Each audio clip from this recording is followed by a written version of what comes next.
মেয়েরা স্বামী ছাড়া আর কার সাথে সহবাস করা জায়েজ? দোয়া কুনুত না পড়লে বেতের নামাজ হবে কিনা? প্রবাসীরা স্ত্রী ছাড়া কার সাথে মিলন করতে পারবে? টাকা দিয়ে করা জায়েজ কিনা? সন্ধ্যার পরে মেয়েরা ঘরের বাহিরে গেলে কি ক্ষতি হয়? অত্যন্ত অত্যন্ত গুরুত্বপূর্ণ কিছু প্রশ্ন, জীবন ঘনিষ্ঠ গুরুত্বপূর্ণ কিছু বিষয়গুলো আমাদের সবার জানা থাকা দরকার। যেমন সন্ধ্যার পরে মেয়েরা ঘরের বাহিরে গেলে কি ক্ষতি আছে, অনেক কথা প্রচলিত আছে। তেমনিভাবে প্রবাসীরা স্ত্রী ছাড়া, যেহেতু স্ত্রী কাছে থাকে না, তো তারা কিভাবে নিজেদের চাহিদা পূরণ করবে? টাকা দিয়ে এই ধরনের কাজে জড়িত হওয়া জায়েজ কিনা? এবং দোয়া কুনুত না পড়লে বেতের নামাজ হবে কিনা? অনেকে আছে দোয়া কুনুত পারে না অথবা দোয়া কুনুত পড়েই না, তো বেতের নামাজ হবে কিনা? তেমনিভাবে মেয়েরা স্বামী ছাড়া অন্য কোনো পুরুষের সাথে বৈবাহিক সম্পর্ক বা এই শারীরিক সম্পর্কে জড়াতে পারবে কিনা, বিষয়গুলো নিয়ে বিস্তারিত আলোচনা করবে ইনশাআল্লাহ। সুতরাং মনোযোগ সহ ভিডিওটি শেষ পর্যন্ত দেখুন, অন্যথায় কোনো বিষয়ে ভুল বোঝার সম্ভাবনা থাকে। আর সরাসরি কোনো প্রশ্ন করতে বা লিখিত কোনো বিষয়ে সমাধান নিতে ফতোয়া বিভাগে স্ক্রিনে দেওয়া নাম্বারে ইমো অথবা হোয়াটসঅ্যাপে যোগাযোগ করবেন। আর ভিডিওটি যাতে ইউটিউব অন্যদের কাছেও পৌঁছে দিতে বাধ্য হয়, এজন্য ভিডিওতে একটি লাইক দিয়ে চ্যানেলটি সাবস্ক্রাইব করে দিবেন। তো আমরা সরাসরি প্রশ্নের জবাবে চলে যাই। প্রশ্ন ছিল, সন্ধ্যার পরে মেয়েরা ঘরের বাহিরে গেলে কি ক্ষতি হয়? দেখুন, এ বিষয়ে অনেক কথা তো প্রচলিত আছে, এমনকি কিছু বই পুস্তকের মধ্যে এই কথাগুলো আছে যে সন্ধ্যার পরে মেয়েরা ঘরের বাইরে যেতে পারবে না, গেলে তাদের বিভিন্ন ক্ষতি হবে, বিভিন্ন বদজিন অথবা ভূত প্রেত ইত্যাদিতে তাদেরকে আক্রমণ করবে, অথবা বিভিন্ন ধরনের কথা, অমঙ্গলের কথা প্রচলিত আছে। আসলে সন্ধ্যার পরে মেয়েরা ঘরের বাহিরে যাওয়া, এটি প্রয়োজন সাপেক্ষে তাদের জন্য যাওয়া জায়েজ। তাদের প্রয়োজন আছে বা বিশেষ কারণে যেতে চায়, এটা জায়েজ। এটা যে হারাম গুনাহের কাজ বিষয়টি এমন নয়। তবে হ্যাঁ, প্রয়োজন ছাড়া সন্ধ্যার পরে মেয়েদের ঘরের বাহিরে বা বাজারে রাস্তাঘাটে ঘোরাফেরা এগুলো আসলে উচিত নয়। এগুলো এক তো তাদের নিরাপত্তাহীনতার কারণ হতে পারে, তেমনিভাবে বিভিন্ন খারাপই কিছু হতে পারে। আর বিশেষভাবে যদি একেবারে বেপর্দাহীনভাবে চলাফেরা করে, বিভিন্ন খারাপই তাদের উপর আসতে পারে। বিষয়টি সতর্কবার্তার বিষয়, যেন সাবধান থাকা ভালো। বিশেষ প্রয়োজন ছাড়া ঘরের বাহিরে সন্ধ্যার পরে মহিলাদের না যাওয়াই উত্তম। আর যদি যেতেই হয় তাহলে পরিপূর্ণ পর্দার সাথে, পরিপূর্ণ নিরাপত্তার সাথে যাবে। কোনো পুরুষ ব্যক্তি, মাহরাম ব্যক্তির সাথে তারা বাহিরে যাওয়ার চেষ্টা করবে। এতে কোনো গুনাহ হবে না বা বিশেষ কোনো ক্ষতির সম্ভাবনা নেই।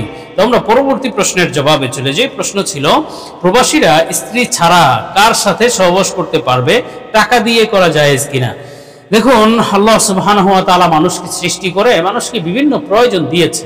যেমন টাকার, অর্থের প্রয়োজন দিয়েছেন, খাওয়ার প্রয়োজন দিয়েছেন, আবার শারীরিক চাহিদা দিয়েছেন, যৌনতার প্রয়োজন দিয়েছেন। এবং এই প্রয়োজন পূরণের জন্য, সব প্রয়োজন পূরণের জন্যই দুইটা পদ্ধতি আছে, একটা হালাল পদ্ধতি আর একটা হারাম পদ্ধতি।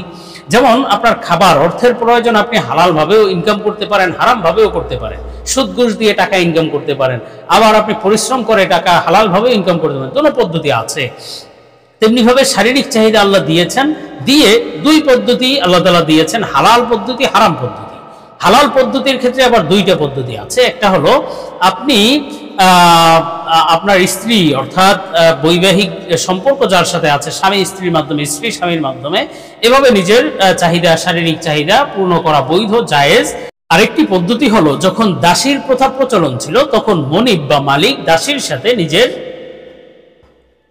আরেকটি পদ্ধতি হলো যখন দাসীর প্রথা প্রচলন ছিল তখন মনিব বা মালিক তার কৃতদাসীর সাথে শারীরিক সম্পর্কে লিপ্ত হওয়া বৈধ ছিল, জায়েজ ছিল।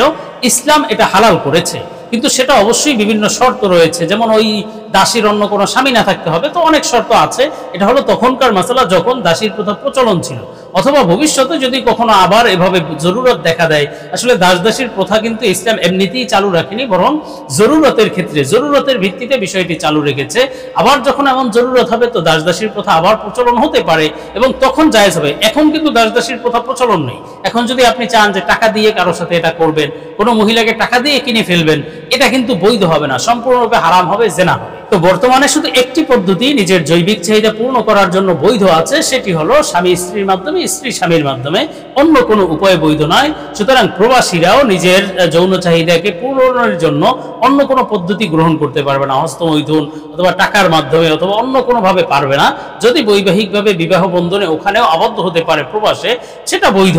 কিন্তু স্ত্রী ছাড়া নিজের যৌবিক চাহিদা অন্য কোনোভাবে বর্তমানে পূরণ করা যাবে না। হ্যাঁ, তারা যৌন চাহিদা পূর্ণ করতে পারবে না, যৌন চাহিদা দমন করবে রোজা রাখার মাধ্যমে, দোয়া করার মাধ্যমে, এভাবে নিজের যৌন চাহিদাকে দমন করে রাখবে।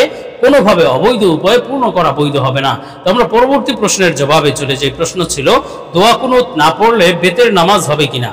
দেখুন, দোয়া কুনুত পড়া বেতের নামাজে আবশ্যক, ওয়াজিব। এখন কেউ যদি মনের ভুলে দোয়া কুনুত না পড়ে রুকুতে চলে গেল, এরপরে নামাজ শেষ হল, তাহলে তার জন্য অবশ্যই সিজদায়ে সাহু দিতে হবে। যেহেতু ওয়াজিব তরক করলে সিজদায়ে সাহু দিতে হয়। আর যদি ইচ্ছাকৃতভাবে দোয়া কুনুত পড়েনি, ছেড়ে দিয়েছে, তাহলে তার নামাজ হবে না, পুনরায় নামাজ পড়তে হবে। যেহেতু ইচ্ছাকৃতভাবে ওয়াজিব ছেড়ে দিলে ওই নামাজ আবার পুনরায় পড়তে হয়। তো আমরা পরবর্তী প্রশ্নের জবাবে চলে যাই। প্রশ্ন ছিল মেয়েরা স্বামী ছাড়া আর কার সাথে সহবাস করা জায়েজ।